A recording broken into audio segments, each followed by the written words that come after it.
I call this meeting to order. This is the regular school board meeting of the Northfield Public Schools. It is Monday, September 9th, 2013. Dr. Richardson, there were quite a few items in our table file. Yes, actually 2.5 pages worth of items in your table file. First of all, in terms of information that's in there, there's some information for you for the discussion item on revisiting the district strategic plan. It includes a document that Rob is sharing with us that was an article from the MSBA journal. There's a second item that's a copy of our current strategic plan document, mission, beliefs, and strategies. And then there's a third piece in there that's the typical school district strategic planning process versus the Northfield strategic planning process, just to kind of give you some sense of how they match up and how there's some differences between the two styles. We also have obviously a number of personnel items in terms of appointments, increases, decreases, changes, an assignment, leaves of absence, and resignations.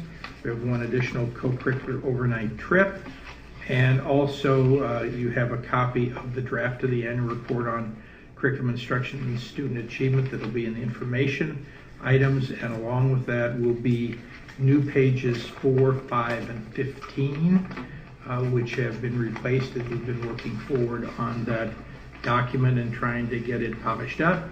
And also there's a page that looks at the education omnibus bill and the Northfield promise and looks at some of the things that are driving the modifications we're making in that annual report to get it in line with the requirements that we believe will be in place with the new statute.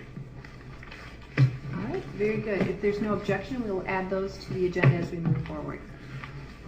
All right, we are ready to move on to public comment. This is an opportunity for members of the community to address the board, and it looks like nobody here to address the board. All right, we'll move on to approval of the minutes. Board members, you have in your packets the minutes from the regular school board meeting held on Monday, August 26th. Is there a motion to approve the minutes? Moved by Ann. Seconded by Noel. Any discussion? All those in favor of approving the minutes say aye. Aye. Opposed? Motion carries. Minutes are approved. Announcements and recognition. Okay, we have a couple of items in terms of announcements. First of all, Northfield Middle School hosted its 6th annual Web Orientation Day for incoming 6th graders on the 29th of August. The average participation during the first 5 years has been 95%. This year we had 285 new 6th graders who participated. Sets a new record of 97% attendance at the Web Orientation Day. Students, web advisors, 8th grade student leaders all slept very well that evening because it was a busy day.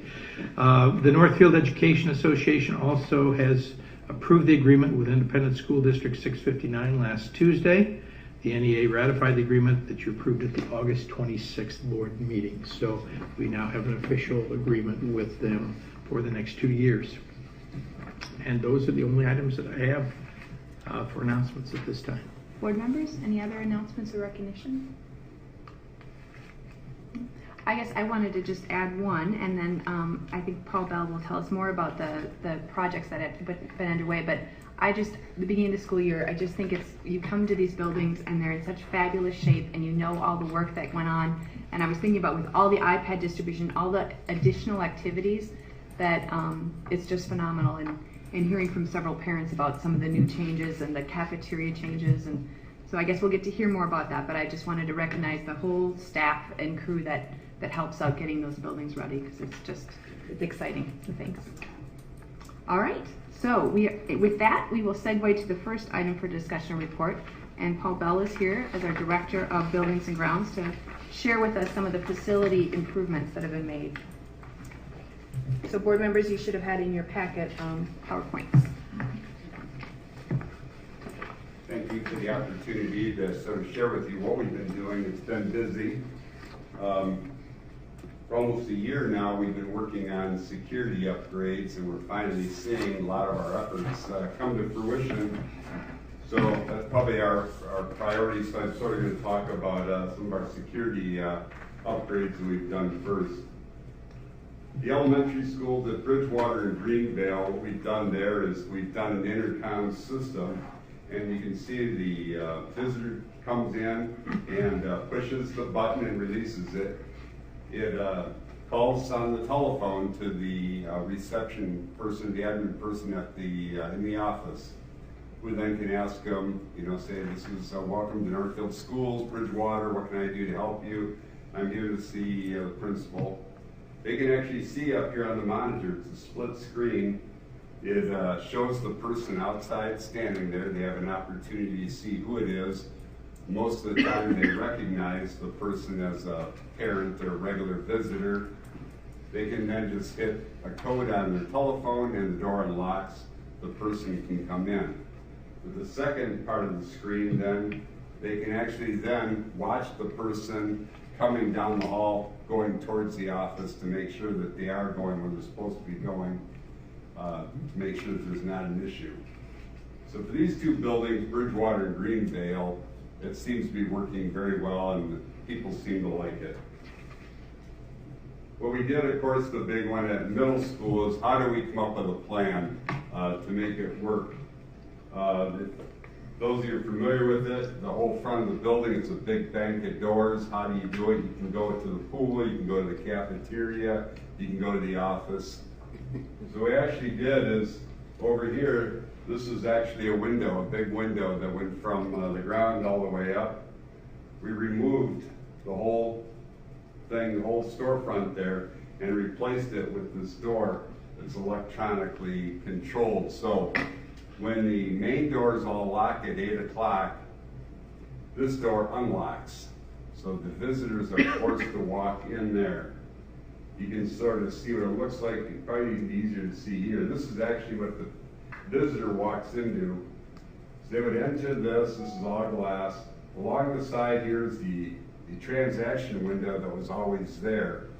And so now they come up, they state their purpose with Tina. She gives them a visitor's badge and pushes the button. And then as you see back, this door here then unlocks and allows them access to the building. So it totally then keeps them away from the students until they're cleared to come through. So this is probably, I would say, one of our crowning achievements. We're pretty proud of how this has come out so far. And so far it seems to be well received by the public. We have found that it's even helped with a little bit of control. There were parents that were sort of just rushing in to go find their little student to bring them their lunch or something they forgot. And now that they have to go into this vestibule, they're actually leaving it with the office people. And so then the office people wait until the person comes down. So it's reducing a lot of these parents just wandering through our building. So we have a lot better control. So an unintended result that actually worked out even better, we thought. Sibley was really more because they're a pretty secure building. Theirs was really more access control, which they are done. Middle school should probably be completed by the end of this week, the conversion from the key fob system to our new system. Longfellow, construction of the new secure entrance starts the first week in October. What we're doing there, right now when you walk inside Longfellow, you have 3 steps on one side to go up to the main level, or you can walk up the handicap ramp. There was no way to put a wall in there to create a secure vestibule with that handicap ramp there. So what we did is we actually are creating a secure foyer by moving the handicap ramp outside and the steps outside. The door already was an old door that was giving a lot of grief. We were having troubles with the opening and closing of the door. Some of the sidewalk is settled. So by moving this outside, we get a new door, and then the actual sidewalk, which is sort of has had issues whenever it's put in, we don't know when, but has been moving around. This will get rid of that, and the steps will be outside where they slope sidewalk for handicap accessibility. Then there'll be a secure wall there. Same thing, a new transaction window. It's similar to what middle school is doing. We're actually going to try to get their access control system as soon as middle school. So starting next week, we're going to try access control with the front entrance offline for a month and people not sure where to go. We don't want them just wandering through the building. So we're going to try to use the electronic access, especially the first month, to direct our people to help keep the building secure. And as soon as they're done with Longfellow, then we're shifting to the high school. And again, it won't really be a true security system because we don't have a secure vestibule or foyer. So this will be more of an access control to try to limit access into the building as best we can. That's probably more of our security stuff that we've been working on. Some of the things that we have, and I actually started talking of the cafeteria and I actually forgot about that, and that was actually a big project.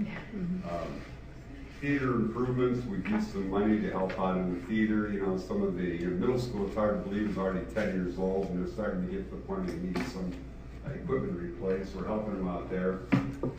The track at the middle school needed to be resurfaced. Greendale Park had a wall that was not up to the deck. It was only a 3/4 high wall. The sound was so bad that people testing on one side of the room or other was interfering. Middle school, same issues at lunchtime, was so loud, so we put panels up. Pool deck at the middle school. Oh, we replaced floor tile Longfellow and Sibley as part of the health and safety project. We removed asbestos tile at those two schools and then replaced with carpet squares at Sibley in one classroom and a Longfellow.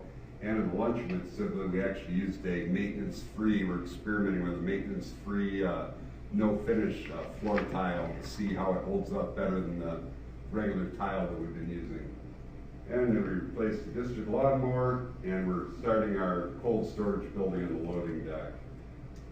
Sort of showing you today our track, totally redone. We actually had some subsurface issues when we took the rubber off. So we got those repaired and I was able to get the rubber on. That should be striped this week and then that'll be back in operation.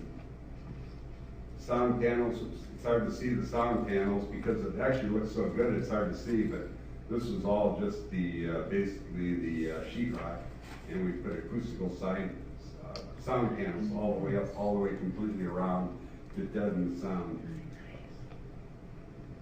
The pool deck, just been lots of issues with kids falling down. I know some of you have heard about it, and we did too. So we came up with an epoxy paint finish that has chips and that in it that it actually is amazing. It feels good on your feet. It doesn't feel rough, yet you can't slip. And so far, everybody seems to really be happy. And again, our new lawnmower toy, but they get a lot of wear and tear. Those are some of the big projects, and the one thing I talked about was the upper cafeteria at the kitchen.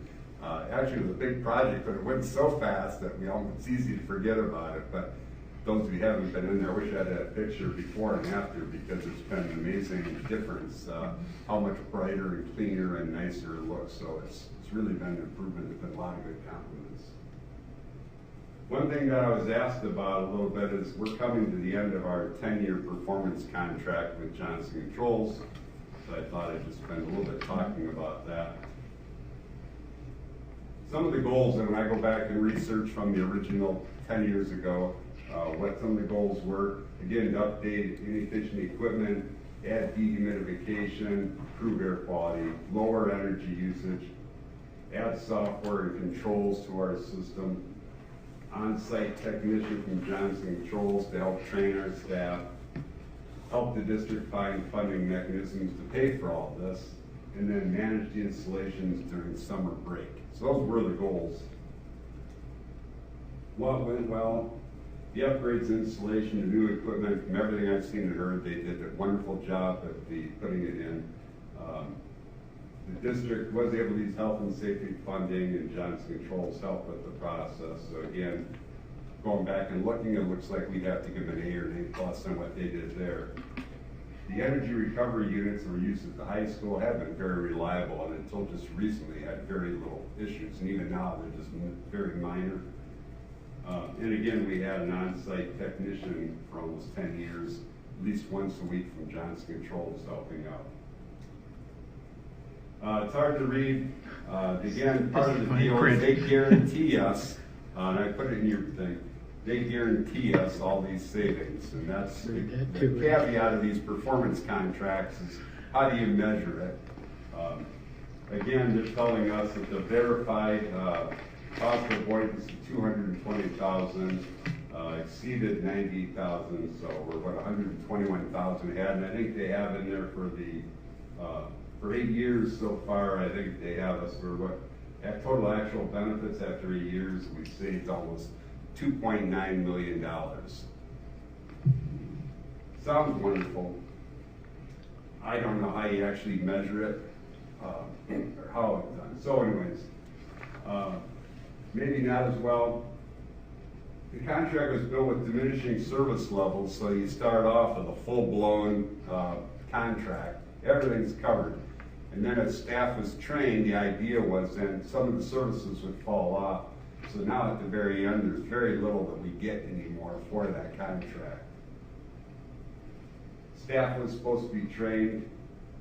I think that wasn't the high priority all along, so staff maybe could have been more, but again, it's not as well. The new middle school was not completed. Longfellow was not included 10 years ago. So utility savings may not properly reflect this. The pool is now over at the middle school, which isn't part of this contract, and was part of this. So obviously there'd be some savings just from not having the pool here, and the middle school being more efficient.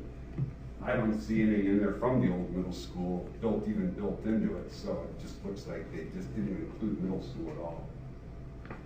No third-party verification of utility savings, which is pretty standard if you sign a contract today.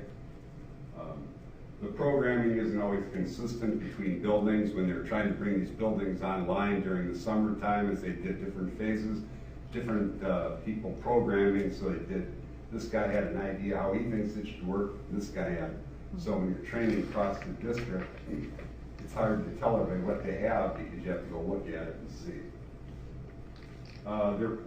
Most of their items are proprietary, so when you use them for service, generally higher, even with our reduced rates for being under contract with them, we pay more.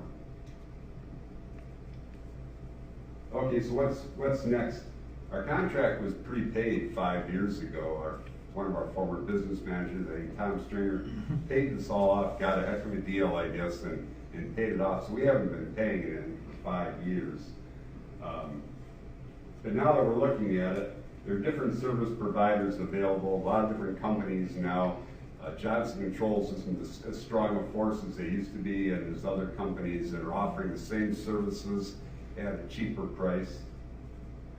A lot of times parts we don't have to use, with the open architecture we're using, we can go on the internet and actually research our own parts, find parts that are compatible, rather than paying huge amounts of money for some of these proprietary items. We can find something that's a lot cheaper.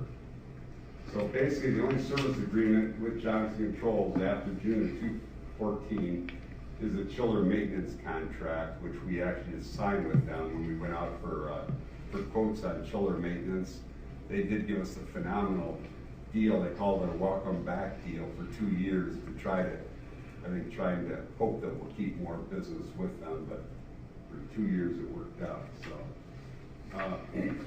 we're starting to do some recommissioning. Health and safety allows us to recommission our buildings. What recommissioning means is we can go look at the buildings and hire somebody to come in and tell us this unit was supposed to do this, and it's not, and this is what you need to do to bring it back to design standards.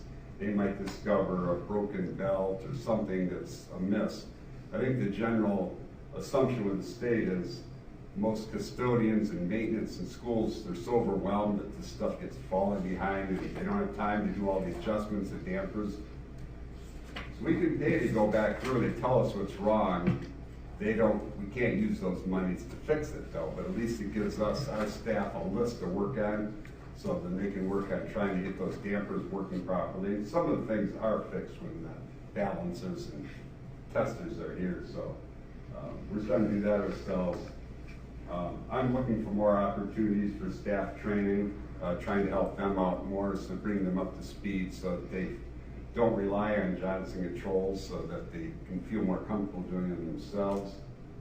And again, Jim Posh, our district maintenance coordinator, has taken more of an active role in working with the guys. I sort of put this as a priority, one of his job duties is to really work with the people and make sure he's training the head custodians. Jim's so good, he wants to do it all himself. But I said, you got to start involving the other head custodians so they learn how to do this too, so that we have people all trained throughout the district. So anyways, I know that was pretty short and sweet, but does anybody have any questions? Board members? No? You said Longfellow wasn't included. Are there things that you've learned from the other buildings that can be included in Longfellow, or is it?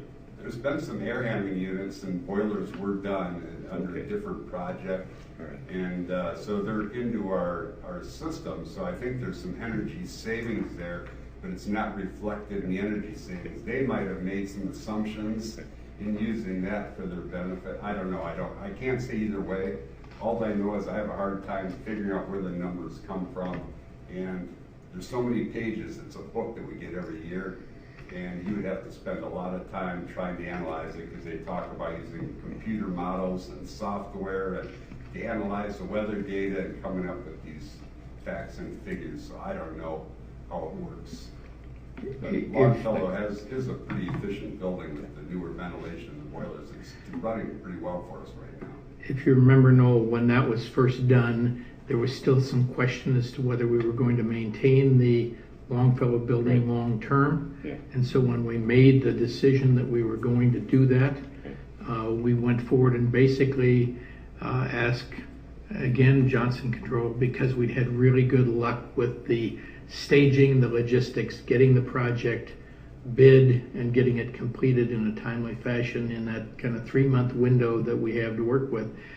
They came in and really everything now in that building has kind of been brought up to the same level in terms of new boilers, in terms of heating ventilation units, in terms of dehumidification as the other buildings. But it just wasn't a part of the original plan, and therefore it was never calculated in terms of what its previous energy impact was on the total energy impact for the district. Thank you. Other questions? Ann? So where are we in total with the asbestos removal in the district? Is there much left, or? It's mostly floor tile, and what we have to, we're required every 6 months to do just a basic inspection. They just look around quick, and every 3 years we have to do more comprehensive. And the things they've noticed in some of the older tiles is the teachers' chairs rolling on the floor starting to wear into it. So we're putting down the chair mats, the plastic chair mats on there. But sometimes that gets hard because they almost roll too fast. So if we get an opportunity, I don't even know how much square footage is left. We have Longfellow, we just did the whole lower level is done, and there's only a little bit left in the main level. And it's Sibley, there's they have the old Mercury gym floor still in the band and choir. I think we're gonna knock that off next year.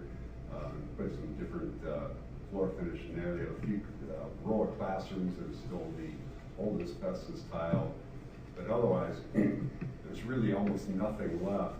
I don't think there's anything left in ductwork or boiler rooms. Everything like that that could be broken up is really gone, other than some floor tile. So we're just knocking that off as it's wearing down. Bad thing is, the old asbestos tile was so good that it lasts forever. It was so hard. Yeah. So, Longfellow had taken out tile from the 40s. It's wonderful, and we put in new tile, but in 10 years looks worse shape than the stuff in Longfellow. So that's why we're experimenting with some different tiles so that we can try to get a little bit longer life and maintain the nice look of the building, because the old floors look really good. Interesting. Other questions? I have one more. One more? I suppose this isn't a big problem in our buildings, but do we have any concerns about radon gas in any of them? We did all our testing a year ago. We checked for radon, and we found out there were slightly elevated levels in some rooms at the high school when the air handling units were turned off. So at 3 in the morning, it would start to climb up. But before you turn the ventilation on, before people are in the building, once the air handling units are running, it's way below. But it still was below threshold even at night, but you can see it elevate. Rock House had some issues in the house, so we actually had to do the pipe into the basement floor that goes out and with the exhaust fan.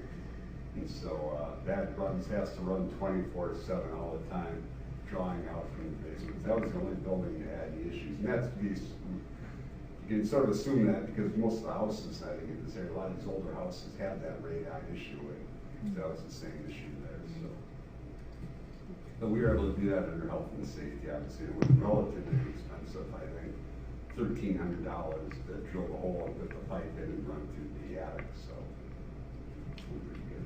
Great, thank you. John?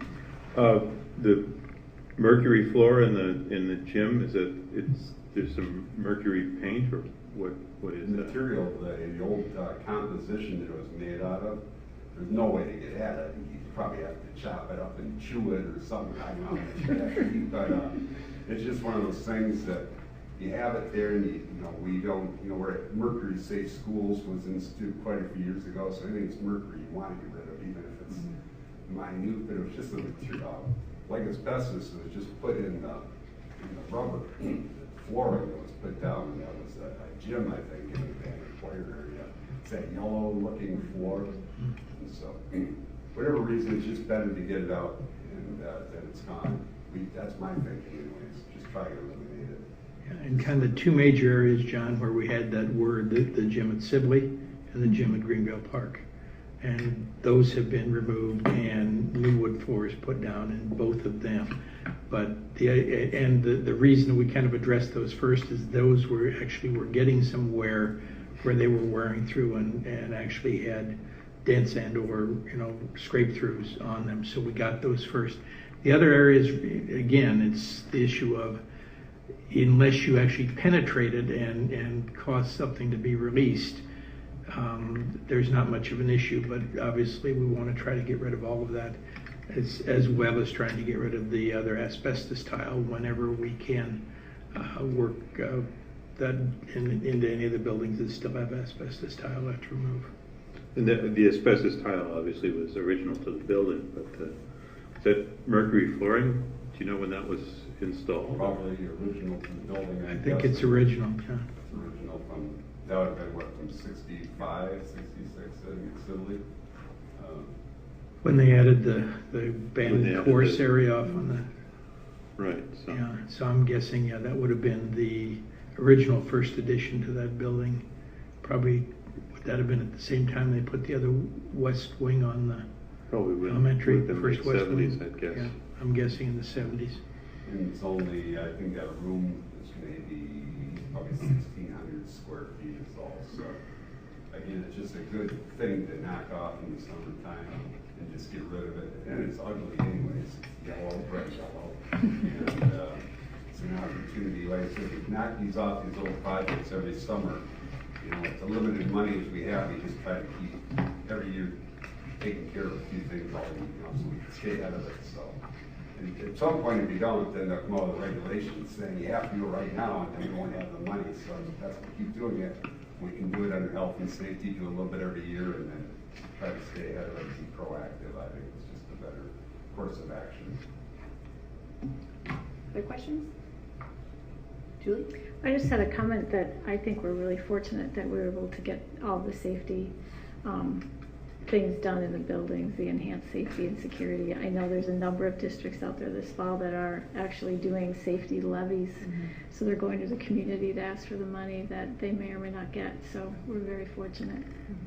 And it's nice because the public is accepting it here, so I think they're used to it, and it seems to be more and more popular. Very little feedback, so thank you. I think it's been nice. I had one question. On the Johnson Controls, so if I'm understanding that contract will be up at the end of this academic year. So this year, it sounds like what you're doing is trying to assess what our needs would be, and it doesn't sound like we would we're coming into it in a different situation than we did when we initiated that contract. So it sounds like you're getting staff on board in terms of training, looking at if we had needs, it might be a different sort of contract that you'd look at and that you'd be coming back to the board later. They haven't approached me with anything yet. I guess I'm more of a believer of when I do my budget, I'll probably ask for some monies to allow that was built in, so when controls fail, that I have some monies to use to replace parts and do it. But I can use different companies around now that are offering the services hourly for different things, and then I just think we'll come out better rather than paying. It's sort of like paying, these contracts on a car. A car gets to a certain point, it's like I don't need this anymore. It's cheaper to do it. I think we're at that point. We have a good handle on it. When we first started this, when you go back and look, and there was no automation for our units. We had no. I assumed there was no idea. If somebody forgot to turn the ventilation off at night and went home, probably could run all night long, so it was really easy fruit to pick. If you're Johnson Controls coming in, you have absolutely nothing. You don't know what's on, what's off, unless somebody physically walks the whole building. So them to come in and offer and say, we'll put you in software, we'll put in controls, you can look right at the screen.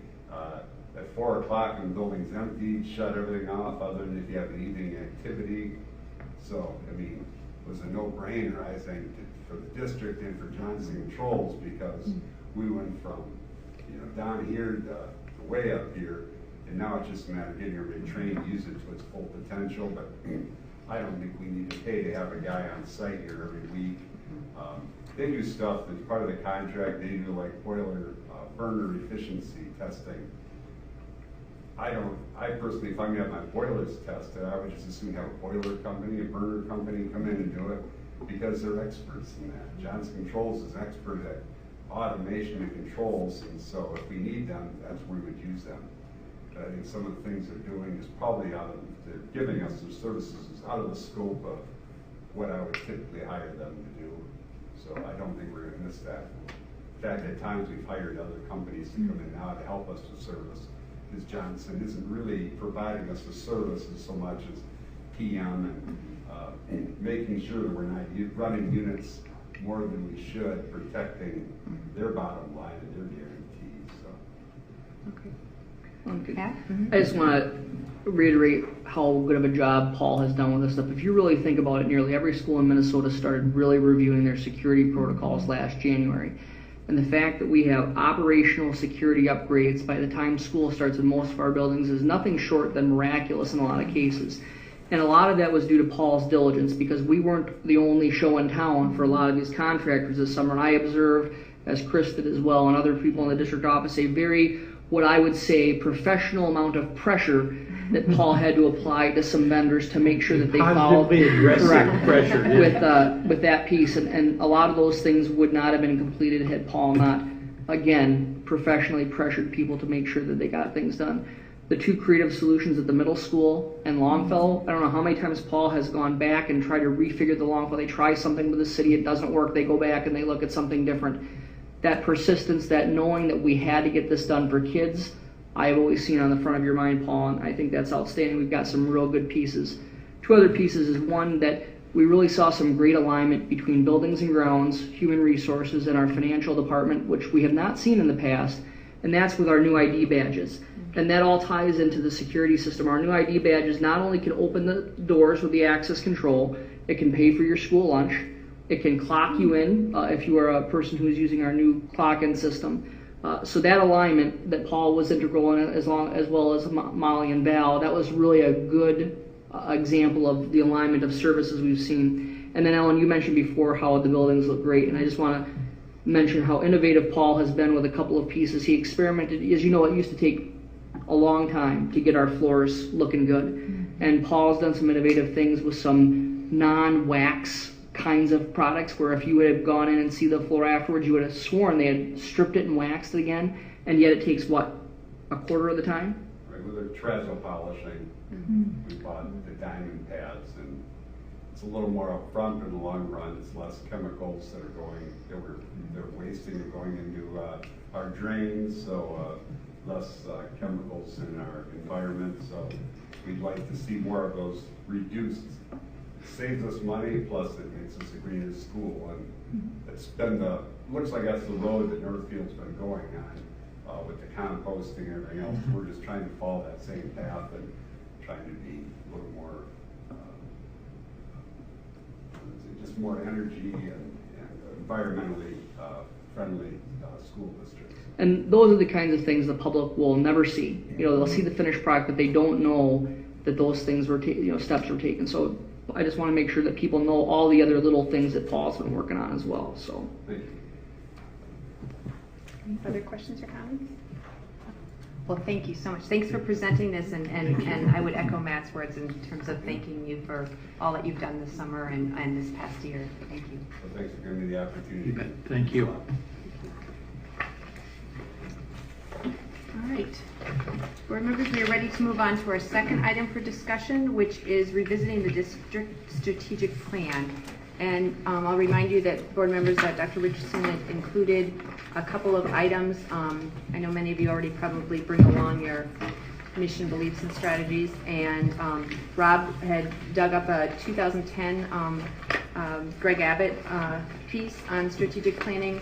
And then there's the planning process piece. And I think what I'd like to do is first have a brief discussion with board members, and then maybe we could take a look at this planning process document. But what I was hoping is that Dr. Richardson had mentioned at the last board meeting when he talked about the celebrations and challenges that were coming on in the next year, 2014, that the strategic planning had been 10 years ago.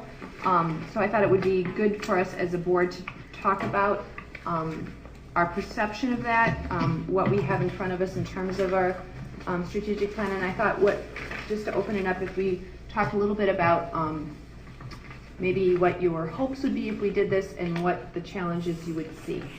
And if you have any thoughts on timing. And then what I'd like to do is go back to Dr. Richardson and have him talk a little bit about what he included here. But I thought I'd first want to get some board members' thoughts, just initial thoughts. And I think where we want to end up with today's discussion is not saying, okay, we're going to do strategic planning on this date, but just I think it's important to get a feel for where board members are at with this, and if it's something that we want to revisit in the near future or the long-term future, just to get a read on that. So I would open it up for board members' comments. Rob?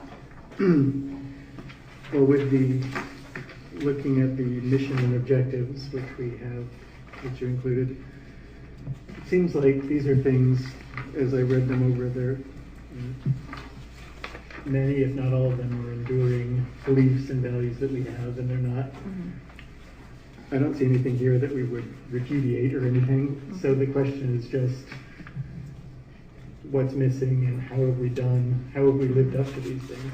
I think maybe the best thing, for me, the best thing to do would be to start with a period of reflection of how have we lived up to the beliefs and how have we implemented the strategies that we came up with 9 or 10 years ago, and then ask what's missing from this, or where have we failed to live up to these things, and have, part of this is something that there can be a report from the school district's perspective, from Dr. Richardson's perspective, from his time here, in each of these areas, what have we done? But then just go to the community and say, what is your perception of how these things have been implemented? Where do you feel that the district has really excelled, and where can we do better? What beliefs or values of the community are not reflected in the document that we have here? So I think, starting with what we have rather than trying to reinvent the wheel here would be good. Because there's a lot of good things here. It's just a matter of, have we done these things, and where can we do better? Okay.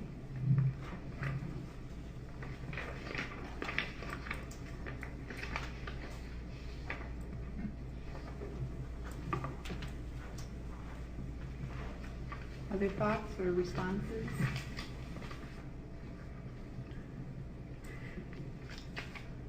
So, Called Gary? wait time. I think that Rob expresses this very well when he says that, you know, the statement here, the mission and the beliefs are enduring statements. And that it's best to start with a period of reflection rather than to, you know, jump into a redoing of this document. When I think about the possibility of having a strategic planning session, you know, to me the question is, what will we gain from it? And I think the other side is, what might we lose? I think Noel and I maybe are the only board members who were part of the process that developed this document. And, you know, it's kind of spare language, but I can tell you that every word was hard fought. And a lot of thought went into the language that is here, and I feel very passionately about not losing some of those words that were very, very carefully chosen and very, very hard fought. I do think that it is always valuable for us to reflect and to see how well we're meeting, we're living up to our beliefs, and so I support some effort for the board, maybe starting with the board, or I don't know what that process would look like, but I do think it's always valuable to reflect on how well we're living up to that. I think as board members, many of us do that kind of all the time. Every time we make a decision, when we, you know, pull this out and see how does this fit with our beliefs, and how does this fit with the strategies that we've said we're committed to. But I think it would be probably valuable for us to do that in a more obviously deliberative way. One of the things that I do get concerned about when, especially when Dr. Richardson talked about the state possibly implementing a requirement that we have a strategic plan that would address the achievement gap and that sort of thing, is that we take a document like this, which I think is very broad and enduring and embodies our ideals, and turn it into the superintendent's work plan. You know, I don't think that is the mission of I don't think that's what we should be doing in this kind of document. It's certainly, you know, we can develop the superintendent's work plan. I mean, that's certainly, but I don't believe that this is the place to do that. So that is one thing that I do have some hesitance to diving into a strategic planning process. It was kind of long-winded. No, it's good.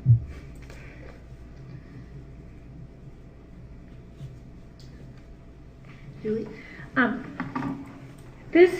I mean, I really appreciate the fact that we're having this discussion, and I have always gone back to this in terms of decisions that we make, and when we talked about looking at this, I thought, oh yeah, you know, we need to do this 10 years, you know, it seems like a long time, you know, and I spent a lot of time really reflecting and thinking about what this was, and I thought about where our district was 10 years ago when we put that forth, where we are now, and where we might be 10 years from now. And I think you say it very well. It is very enduring, and I feel that everything that we have done since I've come on the board in terms of PLC, RTI, transformational technology, all comes back to our strategic plan. So while, again, I think maybe there's some time for reflection as a board in terms of maybe some kind of a work session where we want to take a look at these kind of things, I agree with Carrie. I don't feel like this has served us well and will continue to serve us well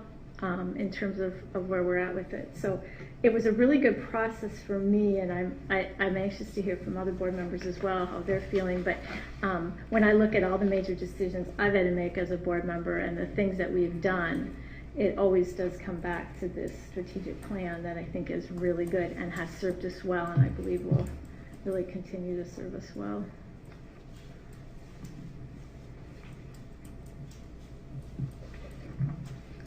Noah?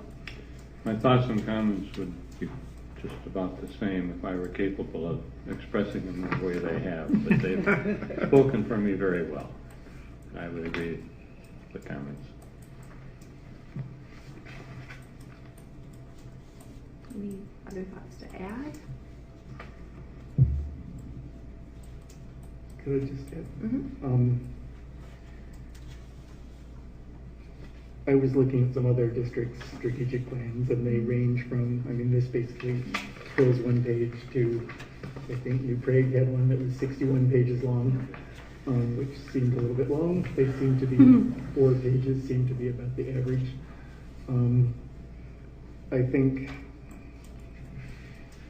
just what I would like to see from it, as I said, is you've got strategies, but I think you need to step back every now and then and assess how you're meeting those goals and how you're fulfilling those strategies. And so even if it's not writing an entirely new set of mission and objectives and beliefs and strategies, to just take some time to say, over the past 10 years, what have we done to meet these? What is the experience of people who are in the system now and who have gone through the system, and people in the community? What's their assessment of how we've lived up to this over the past 10 years? And then for the next 10 years, or the next 5 years, whatever, what's on the horizon that fits into this plan? Because, I mean, the one criticism that I've heard is that, these are nice sort of large beliefs, but there's no sense of how you're of the specifics that go with them, or how you're assessing each of these things. And clearly that happens in annual reports and things. And when we talk here, as you say, we refer to this document, but it would be good to have a just more comprehensive process of going through each of these things and talking about what we've done with this and where we're going with it. No? Are you looking for examples of where we might have met the stewardship responsibility of the strategic plan and the climate and so on, or do you have something else in mind? Yeah, well, I just think in general, some examples of that, and I mean, we talk sort of, we have these two different levels. We've got a very high level where we have this kind of language, and we've got a very specific level of where we're talking about things like RTI, which is very technical. And how do you kind of bridge the gap between these and the very specific things to try to go through and put each of these things into their categories, I suppose, here, like learning environment, what have we done there, and where are we heading with that? Because, these are very general, and we've got a lot of very specific things, and I just want to find some connection between them, sort of more systematic, I suppose. So I guess when I was looking, I did what you've done, Rob, too, and I've been looking at what other districts have done, and I guess on the, I would, support what other board members have said about intentional reflection, but my worry would be that we get too much like an action item. Some of them look, like you said, they're lengthy, and so I guess the question is, if it's serving us well as board members at our level of making policy decisions and doing some intentional reflection of how it's serving us well, I guess would be the other pieces. Is it serving the district well beyond the board members and I think that's at the level that we don't work at. And does this sort of set of beliefs and strategies serve district staff and administration well, because they're working at the level I think that you're talking about, Rob? And I don't know that I'd want to be able to make I guess at the policy level I could make those connections, but I don't know that as a board member I want to make them at that other level. But I would be interested in how others are doing that need to do that. Gary? I know that when we first started doing the site improvement plans and that staff development would come to the board with, this meets this strategy. You know, we're doing this because this fits under the stewardship strategy. This comes under this, and Still there.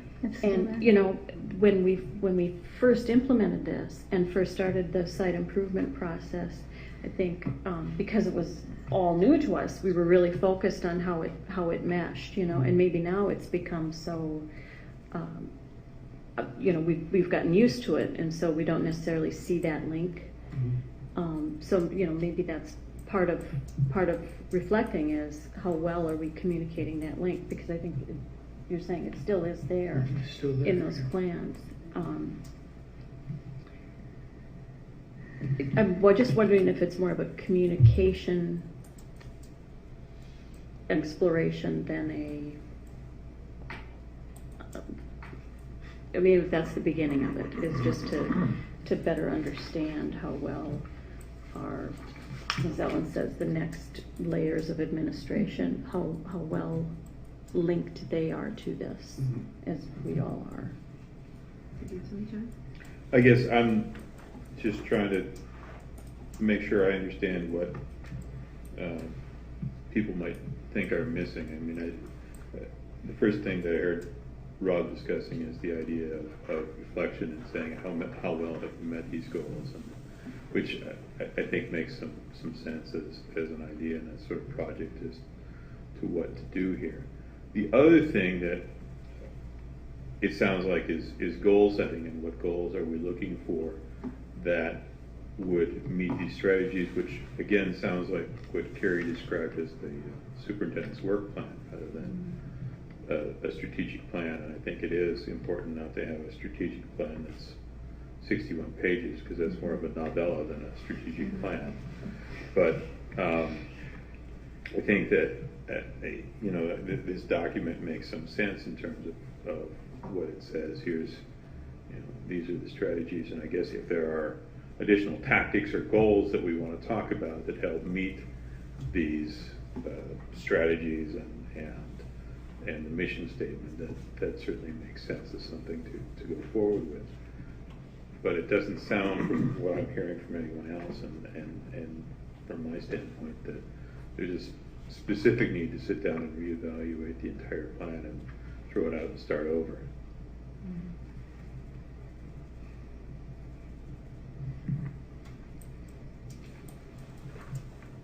Julie? Well, and I think the real, you know, because this is so broad-based and the strategies are very overarching, that, you know, when you put this together 10 years ago, or if we would have done this 3 years ago, we would have not known about iPads, you know, and here they came along, and you know, quality education right there, you know, and our laser focus on student achievement as a district, you know, the things that we have done have come along, but I don't know that you can articulate, you know, some of the level that you need to be at, because it's just ever changing. And, you know, these are overarching goals, and then we continually are able to implement things as they come along, rather than trying to articulate, as Ellen said, some sort of an action plan about how we are going to address each of these. It's, you know, this is our guide, and this is, you know, so I think you're kind of trying to find another layer, and I don't know that that's something you can do long term. Well, I don't know. I guess, like with shared responsibility, we believe that education is the collective responsibility of our students, families, schools, and the community. I mean, we're talking about this collective impact, the Northfield Promise, and everything that we've got. And as you say, we've got the technology. There are things that have come along in the past 10 years since this was done. So I think the landscape's changed a little bit, that it might be just, like I said to begin with, I don't think we necessarily have to rewrite this whole thing, but I think it would be good to say, what have we done in the past 10 years, looking at new things that have come along, like technology and collective impact, trying to think about cradle to career instead of just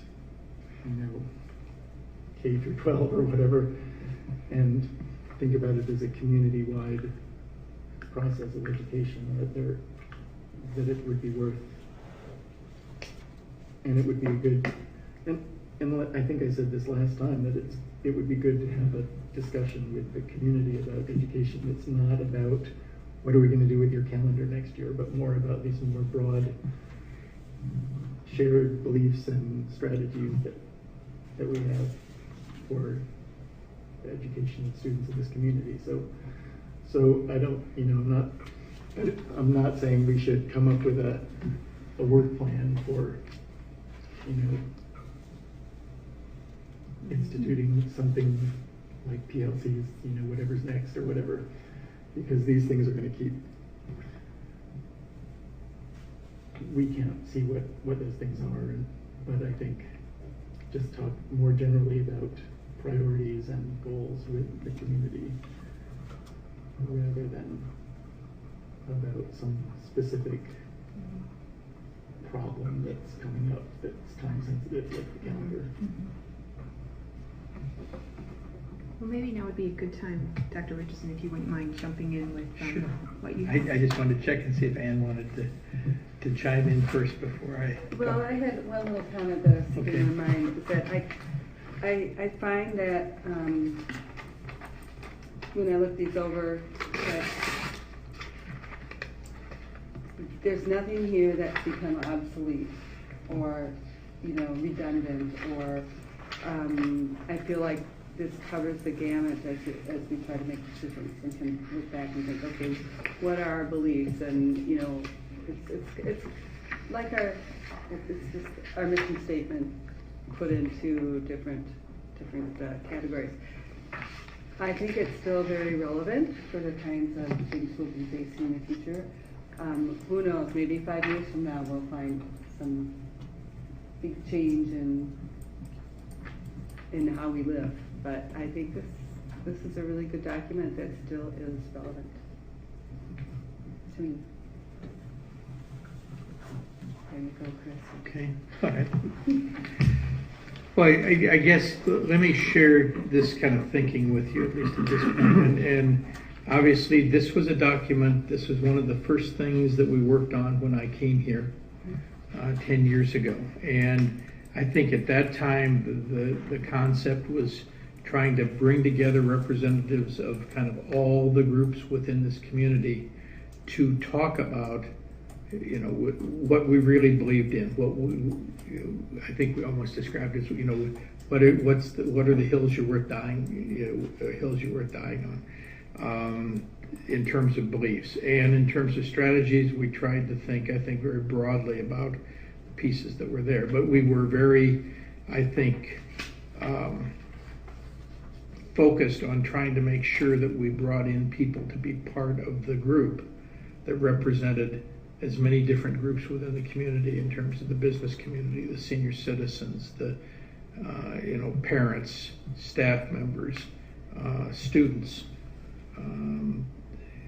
the city, hospital. We tried to kind of reach out into all of those different areas because we felt that in creating this, we needed to have that kind of leadership and that kind of focus from folks. And I think, again, we had a lot of people helping us to think about who is a person not only that could represent this group, but who is respected by that group and is someone that when they speak does reflect the issues that particular contingent or portion of our community believes in.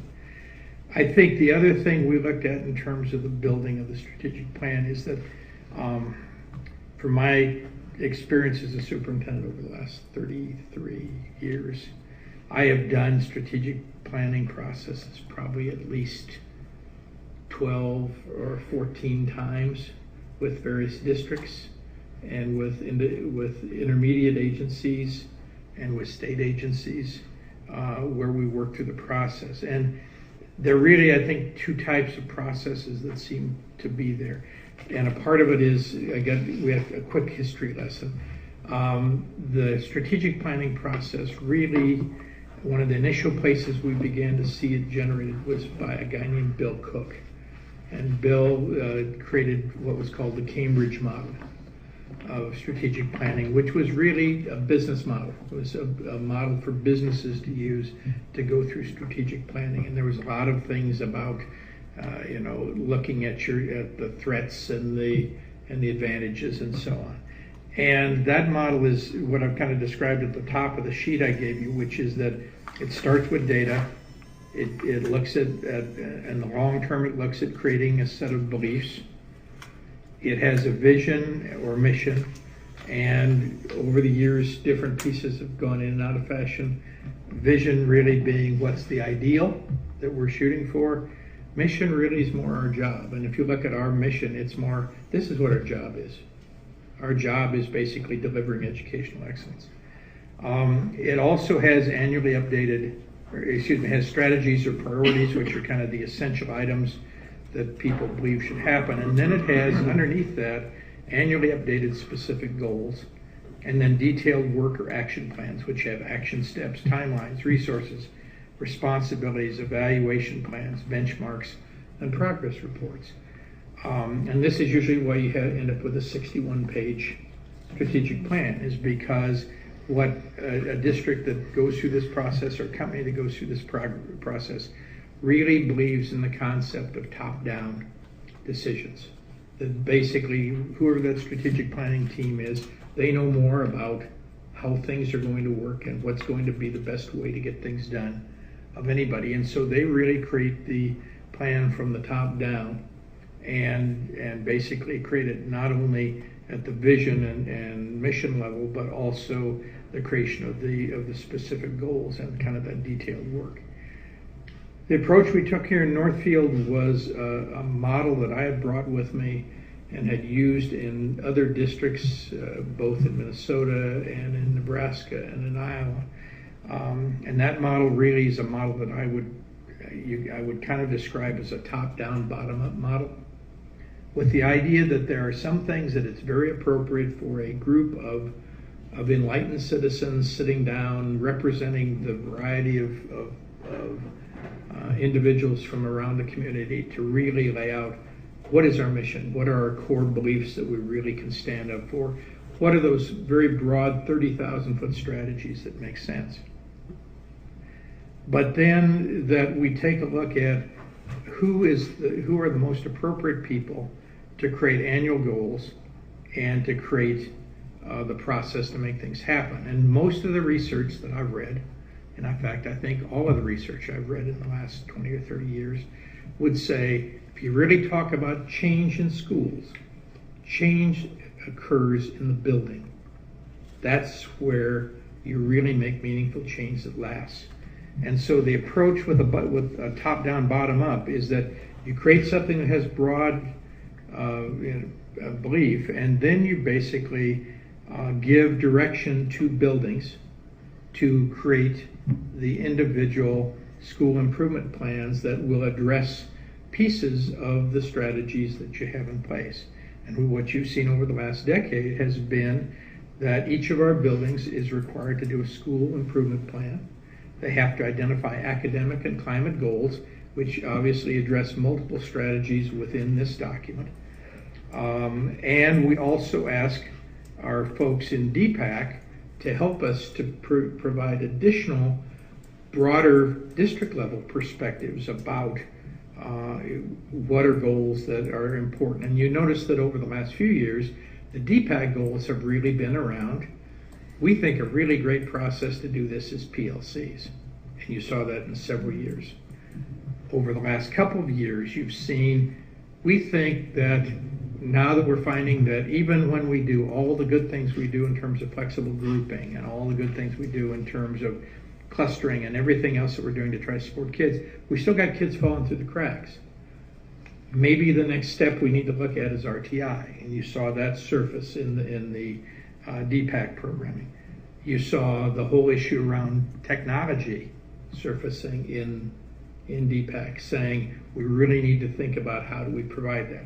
And you also saw goals around connectedness for kids, and you saw goals around the whole concept of working collaboratively to address needs of students. So one of the ways we're top down and bottom up is that we have a DPAC committee that has representatives from our community and representatives from administration and representatives from staff who sit down and look at kind of broad processes that we need to consider and bring those to you every spring to say, we'd like to recommend those to you to be part of the thinking. But they're always tied back, and we always tell them that they must be tied back to the district mission and beliefs and strategies.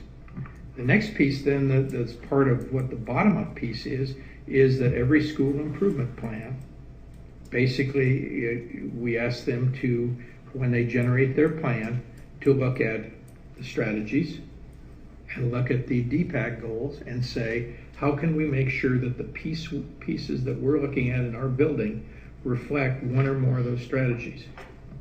And they do. But what they do is that they do that work at the building level. They say, at Sibley, this is what we need to do to make this happen. Here are the specific needs we have academically. Here are the specific needs we have in terms of climate. What are we going to do to change that? Well, what we might do is we might do more focus on particular work in mathematics or in reading. We might focus on how do we reduce fix-it plans and how do we try different discipline strategies like responsive classroom to get at that. Those pieces really are generated by the people that are out there in the trenches working with the kids every day. And as part of that action plan, you've seen each presentation, they have action steps and timelines and resources, responsibilities, evaluation plan, benchmarks, and progress reports. They give you a progress report every year in terms of how they've done on their plan.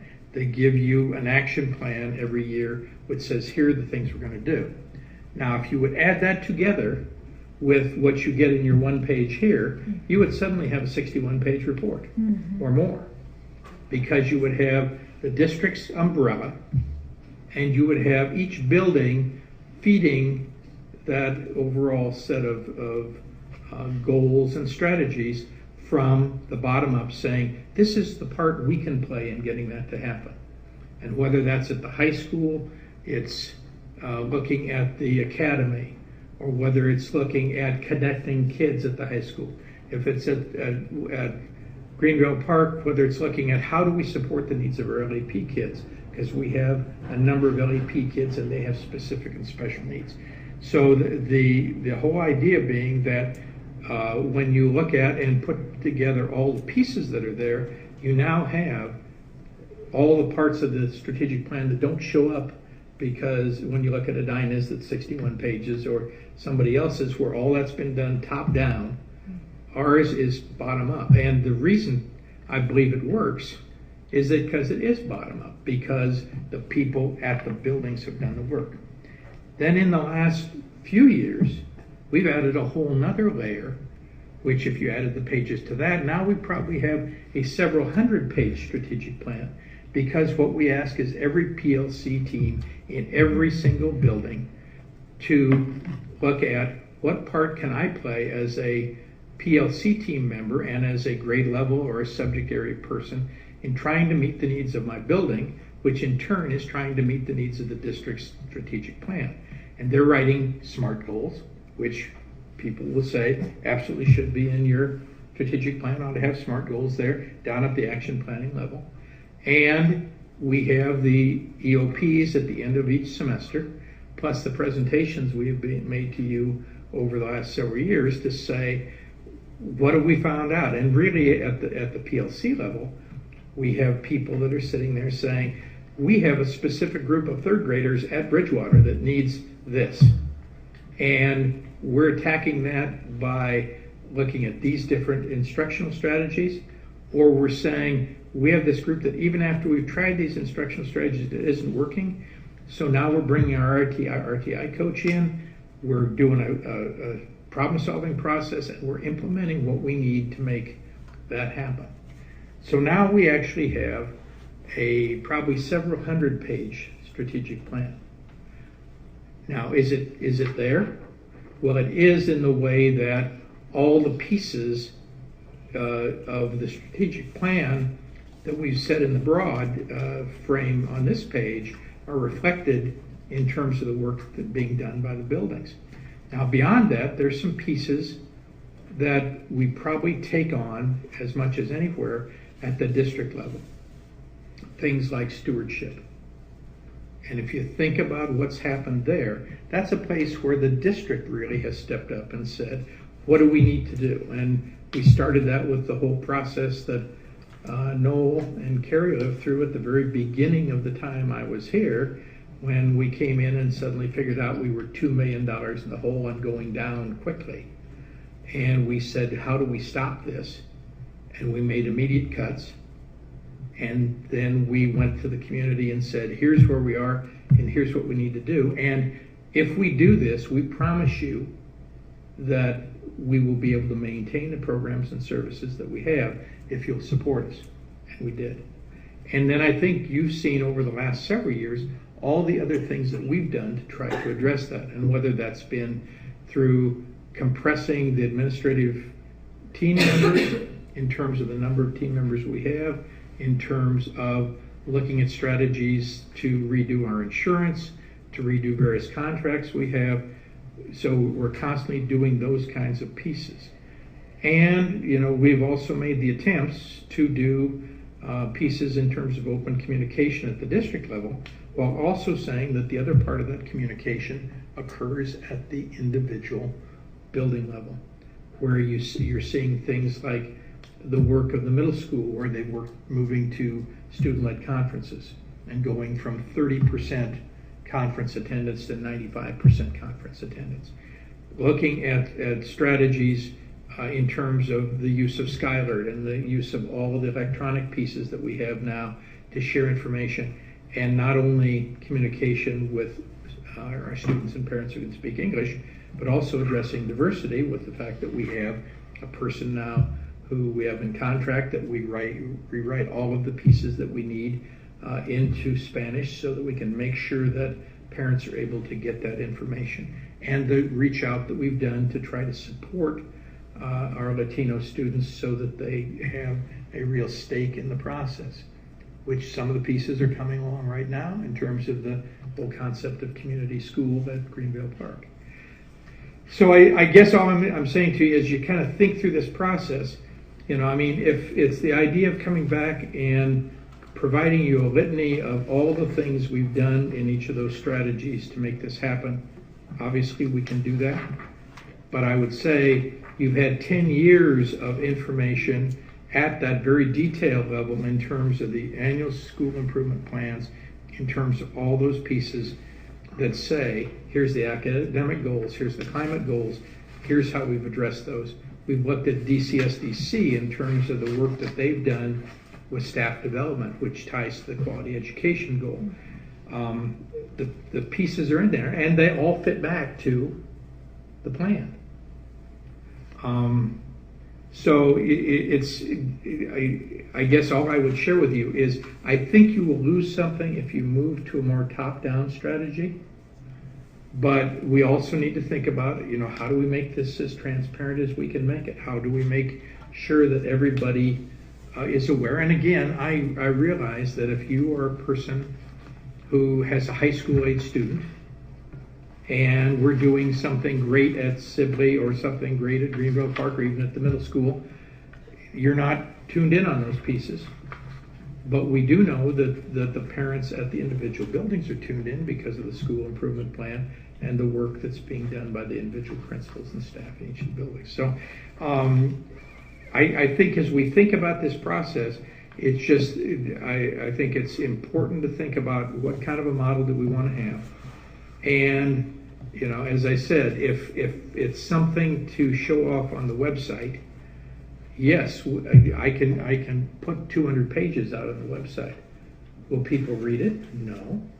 Are people more likely to listen to the building principal or talk to the teacher about what they're doing in their building site improvement plan, or what's happening in Johnny's second grade classroom because of what's happening in their PLC?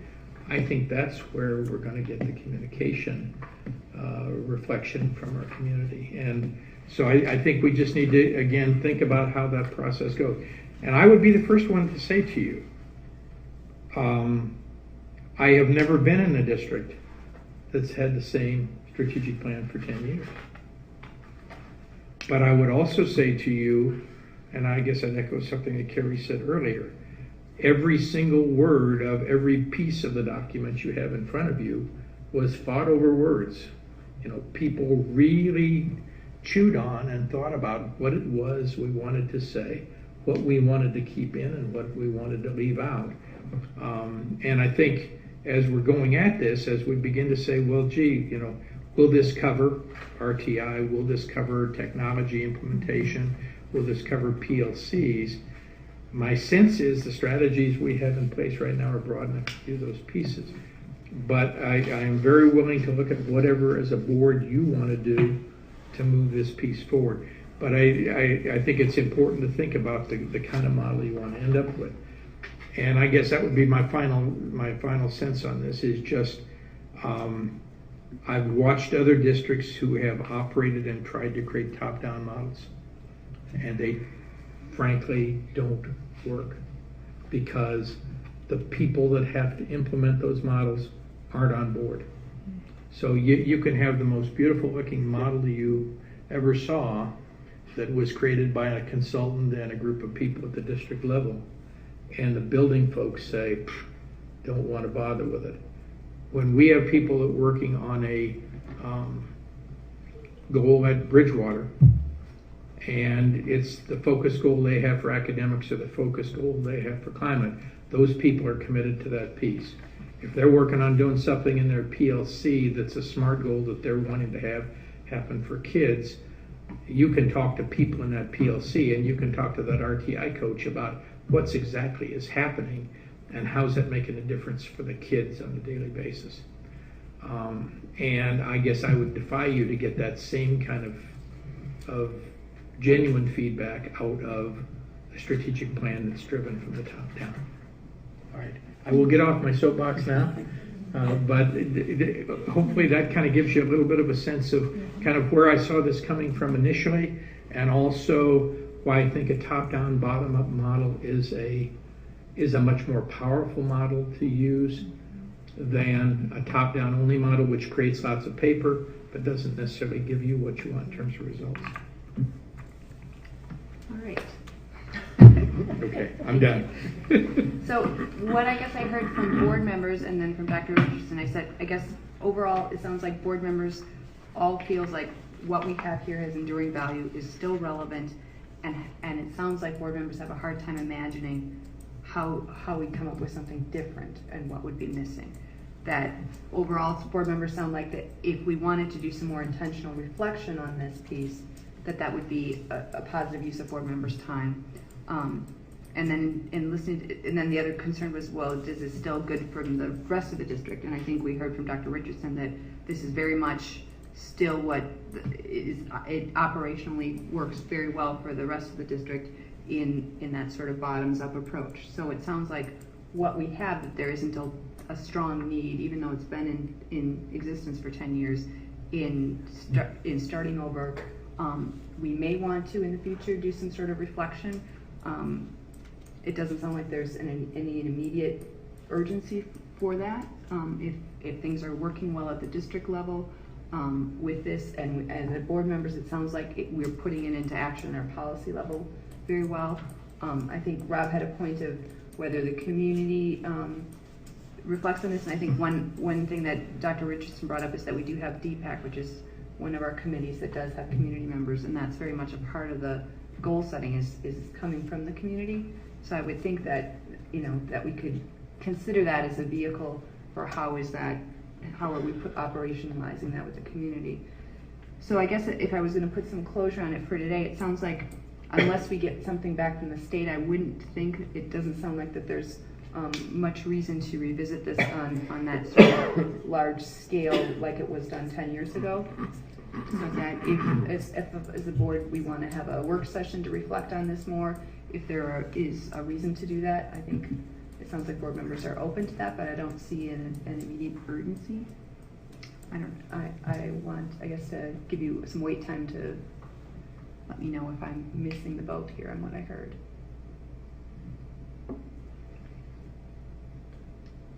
Works for me. No? Okay. Carrie, I feel like that captures our what we discussed? discussion. Yep. Okay. So Danita, you've got that captured in detail, correct? All right, very good. I just, Julie? Yeah, I agree, and I just have to say that I am really glad that we had this discussion. I think it was really valuable for me because I wasn't a part of the original strategic planning process that developed this, and I've used it so much as a board member, but it really gave me the opportunity to say, how have I used it, and has it always been, is it right for us now, and again, in 10 years from now. And so it was a really good process for me to think about, and tie that in with our mission and our belief. And so it was the forced opportunity to take the time to reflect on it. It was really a good thing for me to do as a board member.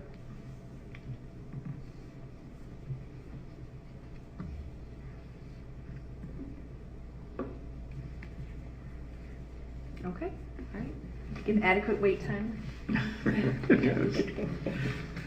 All right, well, thank you very much, board members. Dr. Richardson. thank you. Items for individual action. We do not have any items for action, individual action in this meeting. So we will move on to items from the consent grouping. Is there anything anyone wishes to pull from the consent grouping? I will remind board members there were some additional appointments added.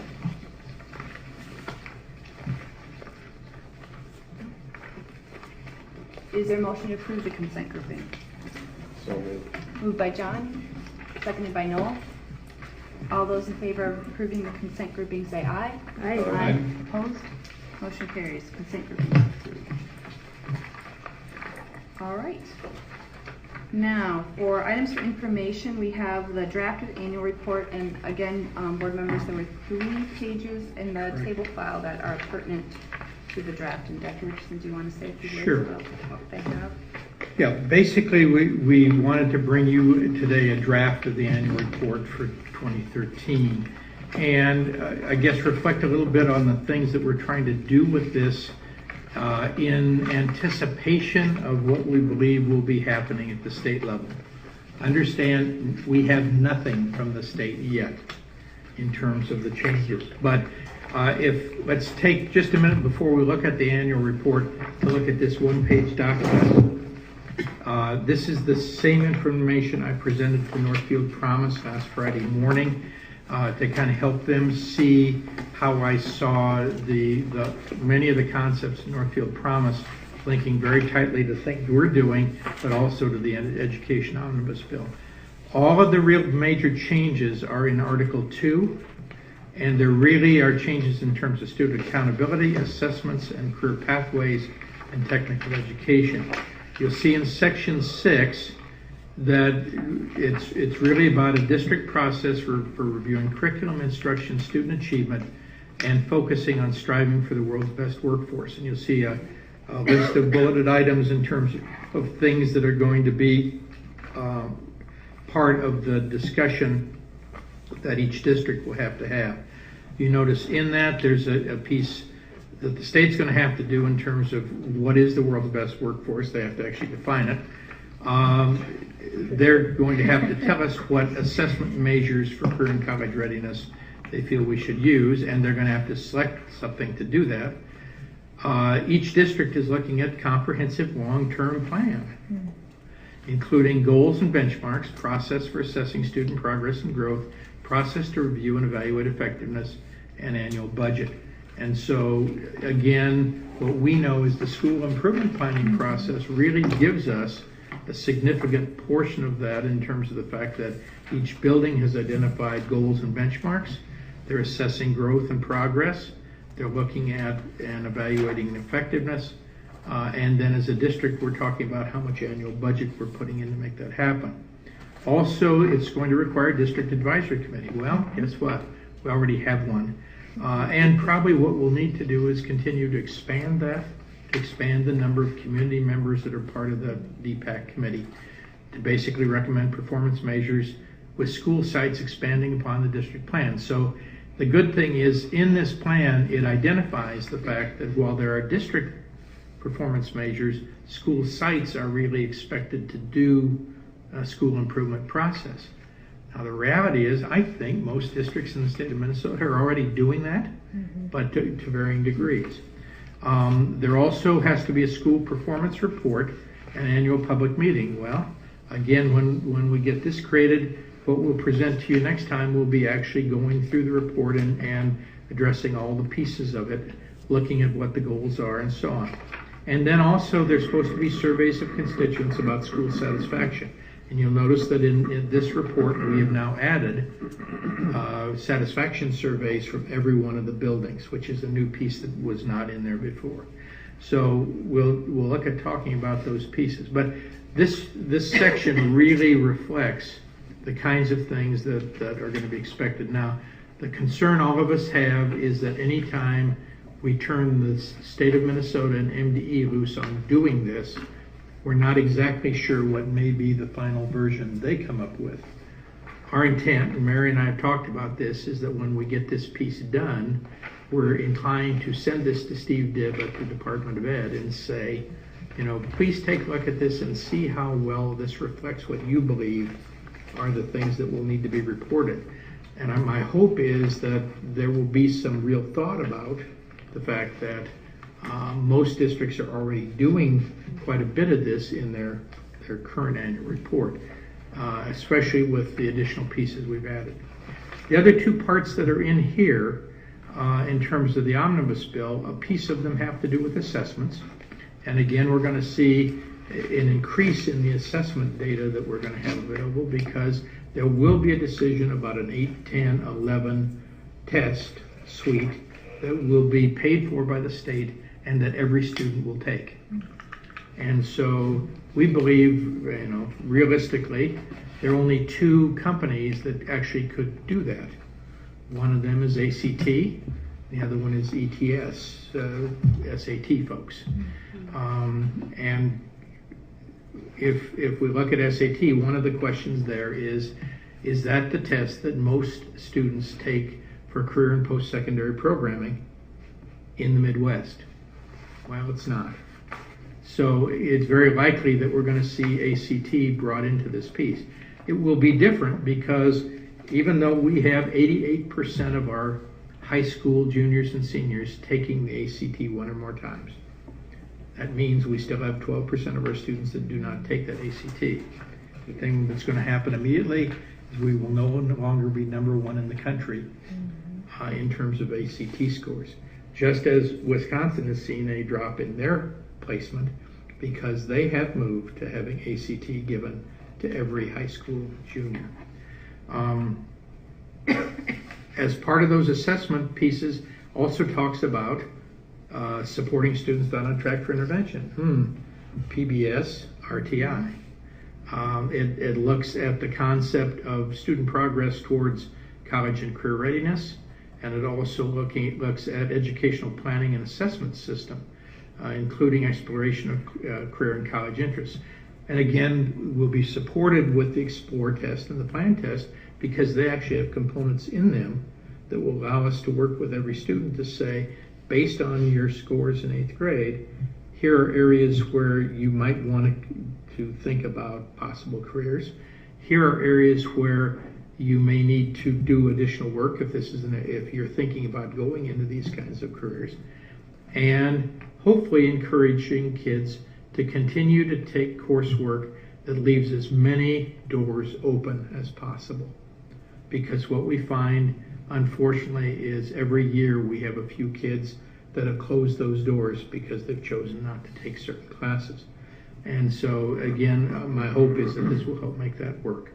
And then the final piece under Section 18 is Career Pathways, which is really a piece that we'll be coming back and talking to the board about in the near future, which is really looking at the whole concept of how do we support career options for students who are looking at post-secondary opportunities that may not be 4-year college programming, that might be a 2-year degree, that may be a certificate program, whatever, and really thinking about how do we link to our community about that. One of the places I think that we'll have a direct connect there is in the new connection we now have with the Chamber of Commerce, where I really believe that we have the opportunity to begin saying to them, as we identify these program opportunities, how can you provide support and potentially job shadowing and job experiences for folks who might be your future employees, if we can help them to see the pieces that are out there. So this is going to be a real driver. It is unfortunate that it was written by one representative and was never heard in any committee, and only appeared at the last minute in the Education Policy Committee and voted and approved upon.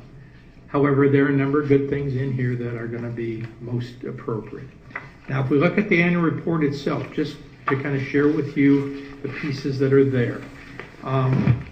It begins with the superintendent's letter, which really reflects information about the previous year and the challenges going forward. It has some of the same reflections that I've given with you in terms of celebrations and challenges. The next pages are the first two replacement pages, that's pages 4 and 5. And what you'll see there is really framing something very similar to what I talked to you about in terms of the strategic planning process. We start with the district strategic plan on top, which hits the core strategies. Then we talk about the District Educational Program Advisory Council goals. We take a look at how that is given to the board for approval. We look at the actual goals that we had for 2012-13 and the goals going forward into 13-14. We have an eyeball view of who are the people that are there. And then we also have from DCSDC the list of the district staff development goals that are in place. So those two pages really kind of frame the district plan and the DPAC and the DCSDC goals. Then on the next several pages, you're going to have details of the school improvement plans from each building. What were the goals for each of the buildings? And you got Bridgewater starting at the top of page 6. You got the goal, what they identified in SMART terminology, and what was the progress. And we tried to give you warts and all. So if the building reached their goal, great, celebration. They didn't reach their goal, they knew they didn't reach it, and they need to think about what are they going to do differently. But we really tried to lay out exactly what was going on. And so each building has those goals, and you notice there are 1 or 2 goals that tend to be tied to academic achievement in reading and mathematics, and then at least 1 or more goals that is really tied to climate. Then the new piece that we've added for each of the buildings is we've added the parent surveys from the spring of 2013. These actually were done as part of the pilot for the principal evaluation, because as part of that we said we would do a climate survey for each building. We extracted those items that were specifically about the building principal because we felt it was important for us to use those to work with the building principals about the things that they were doing. But we left in all the other items which are really reflections about how do parents in the building feel about the performance of their building. And one of the things that we'll be adding to this is we'll be adding the number of parent respondents in each building. So people will be able to see, was it 50 people, was it 100 people, how many people were involved. But we feel this gives people, I think, in a very short survey, a pretty good sense of how do people feel about respect and trust, and how are kids feeling in terms of safety, and are the policies in place to make that happen. Then you'll see that every building going right through reflects the same piece, goals and progress, and those folks, including all of our buildings as well as the Area Learning Center, and again through Northfield High School. Then the next part, beginning on page 13, has all of the testing results. And what we've tried to do there is to provide map test data so that people can see how are we performing compared to the national NWEA means. You can see that for each grade level in mathematics. You can see that for each grade level in reading. And I apologize for the fact that some of these gray on gray on gray don't show up as well as we'd like them to show up, but they will show up, obviously, when people go to the website. They can also go right down and take a look at the numbers below. They can see exactly what the RIT scores were that generated those pieces. Then on the next page, you actually have the MCA proficiency data in terms of taking a look at the last 3 years. So again, you're getting some trend data in terms of looking at how did we do in 2011, 12, and 13 with our school district compared to Minnesota. Remember that MCA data is only good here. Every state has a different MCA equivalent test, so there is no real ability to compare with any other state. You see data in terms of the composite ACT data for grades 11 through 13 on the right-hand column, as well as the demographic data. And you'll also see a piece down below, which we still need to get inserted, which looks at the 4-year graduation rates. And so that data will also get included. The next piece then, again, trying to address the issues around 8, 10, and 11 assessment is you need to look again at the new page 15, which is the lovely colored copy that has all the graphics. And what you'll see on it is, first of all, in the left-hand column, you'll see the Explore Core comparisons between the nation and Northfield in terms of Explore and Plan, because we don't get a state comparison for the state. And then for the average ACT score, comparison of Northfield, Minnesota, and the national. So you can see exactly how we're performing in comparison to both Minnesota and the nation.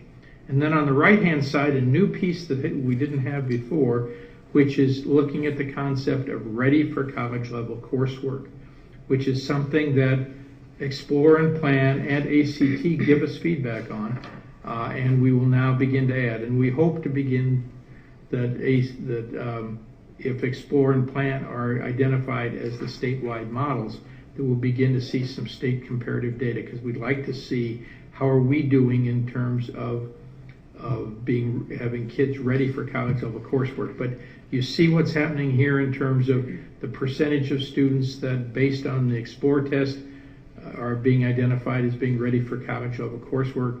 You see the same thing then in 10th grade with the Plan test, what percentage appear to be ready for college coursework. And then the ACT does actually give us a comparison between Northfield, Minnesota, and the nation in terms of the ACT tested students that are ready. And obviously the most reliable measure, because it's the closest, is the ACT, because this test really is given to colleges to say this is whether a student, based on their score, is ready to be a student who's going to be able to